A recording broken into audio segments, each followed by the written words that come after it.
دیکھو ماہ رمضان کی آمد قریب ہے، ہر طرف فتنہ ہی فتنہ ہوتا نظر آ رہا ہے، اور میں اس لیے آپ کے سامنے بات رکھ رہا ہوں. میرے کئی لوگ ہوں گے نمازی، بھلے میرے نمازی لیکن وہ مجھ سے اختلاف بھی رکھتے ہیں. کوئی بات نہیں، اختلاف آپ رکھنے کا حق بھی رکھتے ہیں کہ مولانا صاحب نہ جانے کبھی کس کو پکڑتے ہیں کبھی کس کو، لیکن یہ صاحب ممبر پر بیٹھنے والے کی ذمہ داری ہے. جو ممبر پر بیٹھے اور حق نہ بولے وہ گونگا شیطان ہے، سرکار نے فرمایا. قیامت کے دن ممبر پر بیٹھنے والوں سے سب سے پہلے سوال ہوگا کہ انہوں نے کیا حق ادا کیا. اب پچھلے دنوں یہی جو شب برات کی جو بڑی رات تھی، اس میں ایک اپنے آپ کو مذہبی اسکالر کہنے والے عامل لیاقت صاحب، ٹھیک ہے، اپنے آپ کو اہل سنت کا ٹھیکیدار کہنے والے، اپنے آپ کو چیمپئن کہنے والے، انہوں نے شب برات میں کیا کیا آپ کے ذہن میں ہو نہیں ہو پتہ نہیں، پورے سوشل میڈیا پہ موجود ہے.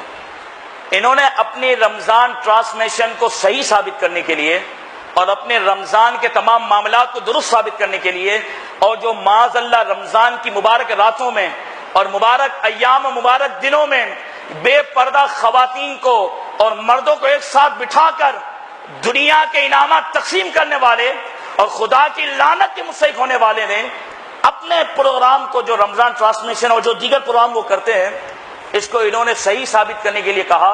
کتنی غلط بات. اگر آپ کے دل میں اسلام اور ایمان کی قدر ہوگی تو میری بات پر آپ توجہ دو گے، کیونکہ میری ذاتی کوئی دشمنی نہیں، نہ کوئی محبت ہے، نہ کوئی میرا تعلق ہے، لیکن ایک دین کا طالب علم ہو کر آپ کے سامنے حق بول رہا ہوں تاکہ ہم اپنے نمازیوں تک پہنچائیں. انہوں نے کہا کہ لوگ کہتے ہیں کہ مرد و خواتین کا مخلوط اجتماع تم کرتے ہو، ایک ساتھ تم مرد و خواتین کو ملاتے ہو. اگر یہ غلط ہے جا کر حج بند کرواؤ. یہ جملے ان مذہبی اسکالر کے، آپ سنو، کوئی بھی جاؤ ویب سائٹ کہیں بھی جاؤ سن سکتے ہو. جا کر طواف بند کرواؤ.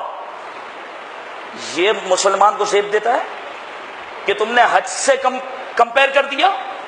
ارے حج کا معاملہ تو یہ کہ حالت احرام میں عورت کو چہرہ رکھنے کا حکم ہے بس، اور مردوں کا وہاں پر امتحان ہے. اور حج میں تو سب لبیک اللہم لبیک کی صدائیں لگا رہے ہوتے ہیں. وہاں تو خانہ کعبہ کا طواف ہوتا ہے اور وہاں تو امتحان ہوتا ہے. اور رب نے پہلے کہہ دیا تھا کہ فلا رفث ولا فسوق ولا جدال، کہ حج کے اندر نہ کوئی بے حیائی کا کام ہوگا، نہ کوئی گناہ کا کام ہوگا. حج کا معاملہ کہاں، اور تمہارا برہانہ بے پردہ عورتوں اور مردوں کو بٹھانا کہاں؟ شرم نہیں آتی؟ یہ کھلے جملے بولے ہیں کہ طواف بند کرواؤ. پھر ہم کو کہنا، میں نے کہا جب دور نازک تھا تو فاروق اعظم نے عورتوں کو مسجد میں نماز پڑھنے کا منع کر دیا تھا. تو سمجھ رہے ہو، یہ انہوں نے رمضان ٹرانسمیشن کو صحیح ثابت کرنے کے لیے علن اعلان یہ کہہ دیا کہ طواف بند کراؤ. یعنی تیری ڈرامے بازی اور طواف ایک ہے معاذ اللہ، تمہارا حرام کاریاں اور حج کرنا ایک ہے. خدا کے واسطے بیدار ہو جاؤ. یہ دین کے نام پر اس طریقے سے لوگ کہتے ہیں آپ کا سنی ہے. ہم نے کہا کوئی نہیں بھائی، ایسی بات نہیں ہے. بد مطلب اعتراض کرتے ہیں کہ تم بڑا اعتراض کرتے تھے ہمارے ماننے والوں پر، تمہارے آدمی کو دیکھو. ہم نے کہا ہماری یہ پہلے سے روٹین ہے اور اہل سنت کا یہ طرز امتیاز ہے. ہم شخصیت کو نہیں دیکھتے، ہم اپنے نظریے کو دیکھتے ہیں. جو بھی نظریے سے ہٹتا ہے وہ سنیے سے باہر ہوتا ہے. یہ تو اہل سنت کی نشانی ہے. تو میری ذمہ داری تھی آپ کو بتانا. میری بات صاحب اتفاق کرتے ہو کہ کہاں سے انہوں نے حد سے ملایا. پھر یہ اتنے جذبات میں آ گئے کہ کیا اٹھے کہ بھائی رمضان تو افطار تک ہے، افطار کے بعد تو انٹرٹینمنٹ ہوتا ہے. یہ جملے آپ سن لو. کہتے رمضان تو افطار تک، افطار کے بعد پہلے بھی تو ڈرامے چلتے تھے. اگر ہم یہ انٹرٹینمنٹ کے پروگرام کرتے ہیں تو تمہیں کیا تکلیف ہے؟ یہ علماء کو ہٹ کر رہا ہے تو تمہیں کیا تکلیف ہے؟ ہم نے کہا اگر تم نے افطار کے بعد انٹرٹینمنٹ عوام کو اگر کہنا شروع کیا تو تراویح کب پڑھیں گے، درس قرآن کب سیکھیں گے؟ اور جو سرکار نے فرمایا کہ تم رمضان کی راتوں میں لیلۃ القدر کو تلاش کرو، وہ تیرے پروگرام میں تلاش کریں گے؟ رمضان کے جیسے دن برکت والے ہیں ویسی راتیں برکت والی. قرآن اور روزہ اللہ کی بارگاہ میں شفاعت کریں گے. حدیث مسند احمد کی حدیث اٹھاؤ. روزہ عرض کرے گا مولا میں نے تیرے بندوں کو پورا دن کھانے پینے سے اور نفسانی خواہشات سے روکا، تو میری شفاعت قبول فرما. اور حدیث میں ہے قرآن کہے گا مولا میں نے تیرے بندوں کو راتوں کو سونے سے روکا، تو میری شفاعت قبول فرما. اور یہ اپنے آپ کو دیندار، اپنے آپ کو مذہبی اسکالر کہنے والے اگر یہ بات کریں، کتنے افسوس کی بات ہے. ہم نہ ان کے پروگرام میں جاتے ہیں نہ انشاءاللہ کبھی جائیں گے. اور جو جائے وہ اس کی مرضی ہے، وہ اپنے حساب سے جائے. میرا کام تھا علماء کو، دینداروں کو نہیں، اپنی عوام کو پیغام دینا کہ سمجھو، سوچو کہ کس قدر سازشیں چل رہی ہیں، کہ رمضان کے مہینے کس قدر بے ادبی، اور جو رمضان میں گناہ کرتا ہے رب العالمین اس سے ناراض ہو جاتا ہے، اور جیسے نیکیوں میں اجر بڑھتا ہے ایسے ہی رمضان میں گناہ کرنے والوں کے لیے سزا بھی بڑھ جاتی ہے۔ آپ تو خدا کے واسطے اللہ کی رضا کے لیے نیت کرو کہ انشاءاللہ تبارک و تعالی آپ ایسی ٹرانسمیشن نہیں دیکھو گے۔ ہاتھ اٹھا کر دیکھو، میرا کوئی ذاتی مقصد نہیں ہے، میرا کام تھا کہ رمضان کی قدر آپ کو بتانا۔ سرکار نے فرمایا جب تک میری امت رمضان کی قدر کرے گی اسے کوئی رسوا نہیں کر سکتا، اور جب میری امت رمضان کی قدر چھوڑ دے گی تو رسوا ہو جائے گی۔ ہمارا دل چھنی ہو گیا اس عامل لیاقت کی بکواس سن کر کہ رمضان تو افطار تک ہوتا ہے، اس کے بعد انٹرٹینمنٹ ہوتا ہے۔ تو ہم نے کہا تراویح کب پڑھیں گے، قرآن کب پڑھیں گے؟ تمہارے پروگرام میں بیٹھ کر برہانہ عورتوں کو دیکھا جائے، بے پردہ عورتوں کو دیکھا جائے، میوزک بجائے جائیں اور بالکل بے حیائی کے کام کیے جائیں اور مذاق مستی کی جائے، مسخرے کیے جائے، اس کو کہتا ہے رمضان؟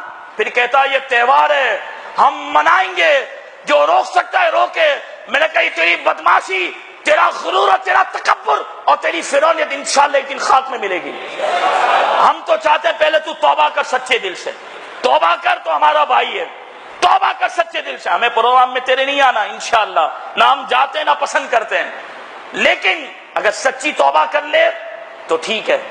اگر اس نے توبہ نہ کی اور اپنے جملوں پر اڑا رہا تو رمضان کی عزت کی حفاظت کے لیے، اور اس نے حج کے عظیم رکن جو اسلام کا رکن ہے اس کے تقدس کو پامال کرنے کی کوشش کی ہے، تو آپ مسلمانوں پہ ضروری ہے ہر شعبے میں اس کا بائیکاٹ کیا جائے۔ لوگ کہتے ہیں ہمارا مسلک کا کام کر رہا ہے، میں نے کہا اسلام نہیں بچا تو مسلک کیا بچے گا؟ اس نے تو اسلام کی حدود پر حملہ کر دیا کہ حج کو بند کراؤ، طواف بند کراؤ، ورنہ ہمارا پروگرام چلتا رہے گا۔ ایسے جملے کہیں گے تو یاد رکھنا اسلام کو ایسے للو پنجوؤں کی کوئی ضرورت نہیں ہے۔ اسلام کی کوئی خدمت کرے یا نہ کرے رب العالمین اپنے فضل سے خدمت لے لیتا ہے۔ تو یہ شریعت کا تقاضا نہیں ہے۔ جب ابو جہل، ابو لہب جیسے عرب کے بڑے بڑے سردار سرکار کی دین کی خدمت کے لیے تیار نہ ہوئے تو رب نے حبشہ سے بلال کو چن لیا، رب نے فارس سے سلمان کو چن لیا، اور رب نے قیامت تک بتا دیا کہ عامل لیاقت جیسے بڑے بڑے اسکالر، نام نہاد بے غیرت جتنے بڑے بھی لوگ ہوں، اگر یہ رمضان کی عزت پر حملہ کریں گے، قرآن پر حملہ کریں گے، تو جو میرا بندہ ہوگا اسے میرے قرآن سے فرما برداری کرنی ہے، میرے قرآن سے وفا کرنی ہے۔ میرا کام تھا آپ تک حق پہنچانا۔ ہمارا دل اس لیے چلا کہ اس نے رمضان پر حملہ کیا، اس نے حج جیسی مقدس عبادت پر حملہ کیا۔ اس سے پہلے بھی بکواس کر چکا ہے، دوپٹہ شپٹہ کیا ہوتا ہے، اس سے پہلے بھی اس نے بکواسات کی ہیں۔ عیسائیوں کے چرچ میں جا کر بھی اس نے ہمارے آقا کی شان میں بے ادبیاں کی ہیں، اور وہاں پر جا کر عیسائیوں کے چرچ کی تعریف کر رہا ہے۔ تو ایسے مذہبی اسکالر کو ہم جوتے کی نوک پہ رکھتے ہیں۔ ہمارے سامنے نہ چینل کی اہمیت ہے، نہ ایسے نام نہاد مذہبی اسکالر کی اہمیت ہے، ہمارے سامنے اہمیت ہے تو مصطفیٰ کے عاشق کی اہمیت ہے، مصطفیٰ سے وفا کرنے والے کی اہمیت ہے۔ میں نے دین کے لیے بات کی ہے، اگر پھر بھی آپ کے لیے عامل لیاقت کے لیے نرمی ہو تو آپ اس کی کلپ سن لیجئے گا جس نے بکواس کی ہے کہ پہلے طواف بند کراؤ، پہلے حج بند کرو، پھر مجھے کہنا کہ میں یہ بند کروں مرد و خواتین کے اجتماع۔ پھر اس نے کہا کہ رمضان تو افطار تک ہوتا ہے، اس کے بعد انٹرٹینمنٹ ہوتا ہے۔ ہم نے کہا کوئی نہیں، رمضان پورا مہینہ ہوتا ہے، بلکہ رمضان کی ابتدائی رات سے ہوتی ہے، رمضان کی ابتدائی رات سے ہوتی ہے۔ اس لیے میرا کام تھا حق بولنا، حق کہنا۔ اب آپ مخالفت کریں یا محبت کریں، کوئی مخالفت کرے یا کوئی محبت کرے وہ اس کی مرضی ہے۔ اللہ بس ہمیں منبر کا حق ادا کرنے کی توفیق عطا فرمائے۔